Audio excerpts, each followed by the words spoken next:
परम प्रेममय जुगपुरुषोत्तम श्री श्री ठाकुर अनुकूल चंद्रेर आतुल चरणे जानाई आमार शतकोटी प्रणाम।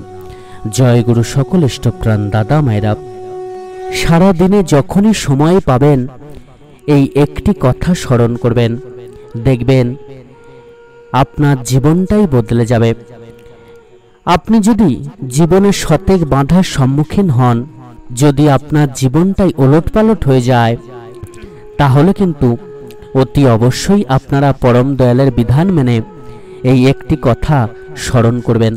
এই একটি কথা স্মরণ করার মধ্য দিয়েই আপনার জীবন যেমন বদলাবে, অন্যদিকে কিন্তু আপনারা সহজেই পরম দয়ালের আশীর্বাদ লাভ করে মহাপুণ্য লাভ করতে পারবেন। পরম দয়াল যুগপুরুষোত্তম শ্রী শ্রী ঠাকুর অনুকূলচন্দ্র বিধান দিলেন, ভাবতে হয় আমার ভিতর ঠাকুর আছেন, তার গুণাবলী আছে, তিনি জীবন্ত আছেন। সবার প্রথম আমাদেরকে ভাবতে হবে আমার ভিতর ঠাকুর আছেন, তার গুণাবলী আছে, তিনি আমাদের মধ্যে জীবন্ত আছেন। অর্থাৎ কখনো কিন্তু আমরা নিজেদেরকে একলা মনে করব না, সব সময় বুঝতে হবে, জানতে হবে যে পরম দয়াল সবসময় আমাদের মধ্যে আছেন এবং তিনি কিন্তু আমাদেরকে সঠিক পথ দেখাচ্ছেন। আমরা যদি নিজেদের মতো করে চলি, তিনি যেমন ভাবে চালাতে চান তার প্রত্যেকটা বিধিবিধানকে না মেনে গাজুয়ারি করে যদি আমরা চলতে থাকি, তাহলে কিন্তু জীবন কখনো সঠিকভাবে চলবে না এবং জীবনে কখনো আপনি সুখ শান্তি লাভ করতে পারবেন না, উন্নতি সহজে সাধিত হতে পারে না। তাই আমাদেরকে তার আদেশ নির্দেশ মেনে চলতে হবে এবং জীবনে কিন্তু কখনো একলা ভাবতে নেই, কখনো অবসাদে ভুগতে নেই, কখনো নিজেদেরকে অসহায় ভাবতে নেই। সবসময় ভাবতে হয় যে পরম দয়াল আমাদের মধ্যে আছে, মানে আমরা যে কোনো বাধাকে পার করতে পারবো, যে কোনো দুর্দশাকে পার করতে পারবো, যে কোনো কষ্টকে দূর করতে পারবো, সহজেই কিন্তু আমরা জয়লাভ করতে পারবো। আর সব সময় তিনি আমাদের পাশে আছেন, তিনি আমাদের রক্ষা করছেন। তাই কখনো কিন্তু আমরা একলা নই। আর জীবনে যখনই আমাদের অবসাদ আসে বা যখনই আমরা দুঃখ পাই, তখনই বুঝতে হবে এই ধরাধামে কিন্তু আমরা একলা এসেছিলাম, একলা যাব। একমাত্র পরম দয়াল কিন্তু আমাদেরকে চিরজীবন, এমনকি মৃত্যুর পরেও কিন্তু সাথ দেবেন। তাই পরমপিতাই আমাদের ভরসা, পরমপিতাই আমাদের সবকিছু। তাই এই ধরাধামে কে কি বলল, কে আপনার সাথে কেমন ব্যবহার করলো, সেটাকে বেশি গুরুত্ব না দিয়ে আপনি কিভাবে পরমপিতার মানুষ হয়ে উঠবেন, কিভাবে পরমপিতাকে আপনার মধ্যে স্থাপন করবেন, সেটা কিন্তু ভাবতে হবে। কেননা মন্দির ছাড়া তো ভগবান কখনো থাকেন না। তাই আপনি যদি আপনার দেহটাকে মন্দির বানিয়ে ফেলতে পারেন, আপনার মনটাকে মন্দির বানিয়ে ফেলতে পারেন, তবেই কিন্তু সেইখানে ভগবানের বাস হবে। আর তখনই কিন্তু আপনি সমস্ত কিছু থেকে জয়লাভ করতে পারবেন। আর এই যে পরম দয়াল যুগপুরুষোত্তম শ্রী শ্রী ঠাকুর অনুকূলচন্দ্র বললেন, তার গুণাবলীও আমাদের মধ্যে আছে, তিনি জীবন্ত আছেন। অর্থাৎ আমরা যদি তার প্রত্যেকটি বিধিবিধানকে মেনে চলি, আমরা যদি চাই আমাদের দেহটাকে মন্দির বানাতে, আমাদের মনটাকে অতি পবিত্র করে সর ঐশ্বর্যের অধিকারী করতে, তাহলে কিন্তু সহজেই তার গুণাবলীগুলি আমাদের মধ্যে প্রস্ফুটিত হবে। সহজে কিন্তু ভগবানের গুণগুলি আমরা লাভ করতে পারবো, সহজে ভগবানের দেখানো পথে আমরা কিন্তু চলতে পারবো। আর তার দেখানো পথে চলা মানেই হলো মানুষের মতো মানুষ হয়ে ওঠা এবং আমাদের দেহকে মন্দির বানিয়ে তোলা। কেননা একমাত্র তার পথ ছাড়া কিন্তু আমরা সঠিক পথে কখনো অগ্রসর হতে পারবো না।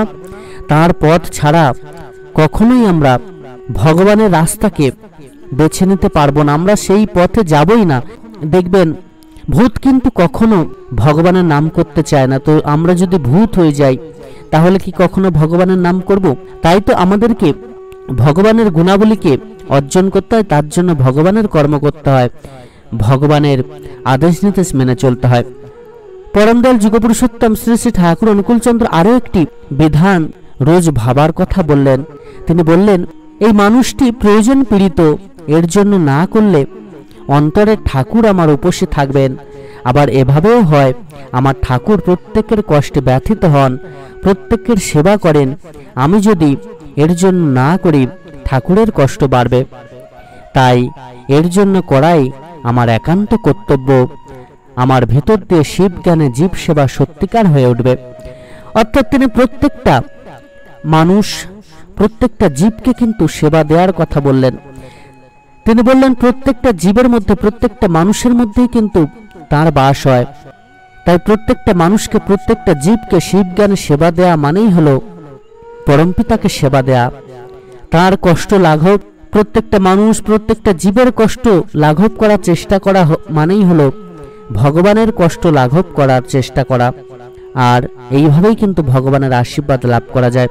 তিনি স্পষ্ট করে দিয়ে বললেন তার সন্তানরা যদি ব্যথিত হন তাহলে কিন্তু তিনি নিজেই ব্যথিত হন, এবং তারা যদি না কখনো ভালো থাকতে পারেন তাহলে কিন্তু ভগবানও কখনো ভালো থাকতে পারেন না, তিনি কিন্তু কখনো ভালো থাকতে পারেন না।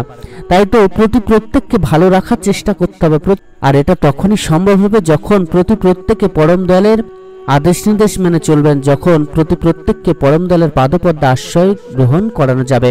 প্রত্যেকটা মানুষ যেদিন ভালো থাকবেন সেদিনই কিন্তু পরম দয়াল ভালো থাকবেন। যতদিন এই পৃথিবীতে মানুষ কষ্ট পাবে, দুঃখ পাবে, জ্বালায় যন্ত্রণায় ভুগবে, ততদিন কিন্তু ভগবান ভালো থাকতে পারবেন না, তিনিও কিন্তু জ্বালায় যন্ত্রণায় ভুগতে থাকবেন। তাই তো প্রত্যেকটা মানুষকে সঠিক পথে আনয়ন করতে হবে, প্রত্যেকের কাছে ঠাকুরের কথা বলতে হবে। আমাদের একটাই লক্ষ্য থাকতে হবে যাতে পরম দয়াল ভালো থাকেন, আর পরম দয়াল তখনই ভালো থাকবেন যখন প্রত্যেকটা জীব, প্রত্যেকটা মানুষ ভালো থাকবে। যতদিন প্রত্যেকটা জীব কষ্ট পাবেন, দুঃখ পাবেন, জ্বালায় যন্ত্রণায় ভুগবেন, ততদিন কিন্তু পরম দয়াল যুগপুরুষোত্তম শ্রী শ্রী ঠাকুর ভালো থাকতে পারবেন না, তিনিও কিন্তু জ্বালায় যন্ত্রণায় ছটফট করতে থাকবেন। তাই তাকে ভালোবেসে, তাকে ভালো রাখার জন্য আমাদেরকে মানুষের কাছে পৌঁছাতে হবে, প্রত্যেকটা মানুষকে ঠাকুরের পাদপদ্মে আশ্রয় গ্রহণ করাতে হবে। পরম দয়াল যুগপুরুষোত্তম শ্রী শ্রী ঠাকুর অনুকূলচন্দ্র বললেন শিবজ্ঞানে জীব সেবা করার কথা। প্রত্যেকটা জীবকে শিবজ্ঞানে পূজা করতে হবে, প্রত্যেকটা জীবকে সেবা শুশ্রূষা করতে হবে, তাদেরকে কিন্তু কিছু হলেও দেওয়ার চেষ্টা করবেন, আর এর মধ্য দিয়ে কিন্তু আপনি মহাপুণ্য লাভ করবেন। আপনি যদি দিনে একবার করেও এটি ভাবতে পারেন এবং সেই মতো যদি আপনি কর্ম করে চলতে পারেন, তাহলে দেখবেন আপনার ভাগ্যটা তো বদলাবেই, সাথে সাথে আপনি পরম দয়ালের আশীর্বাদ লাভ করে মহাপুণ্য আপনি লাভ করতে পারবেন।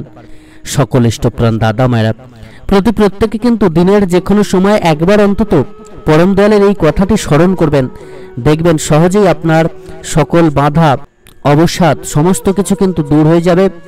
সহজেই আপনি পরম দয়ালের আশীর্বাদ লাভ করে নিজের জীবনকে কিন্তু ধন্য করে তুলতে পারবেন। সকল ইষ্টপ্রাণ দাদা মায়েরা প্রত্যেকে খুব ভালো থাকবেন। পরম দয়াল আপনাদের প্রত্যেকের মঙ্গল করুন। জয় গুরু বন্দে পুরুষোত্তমম।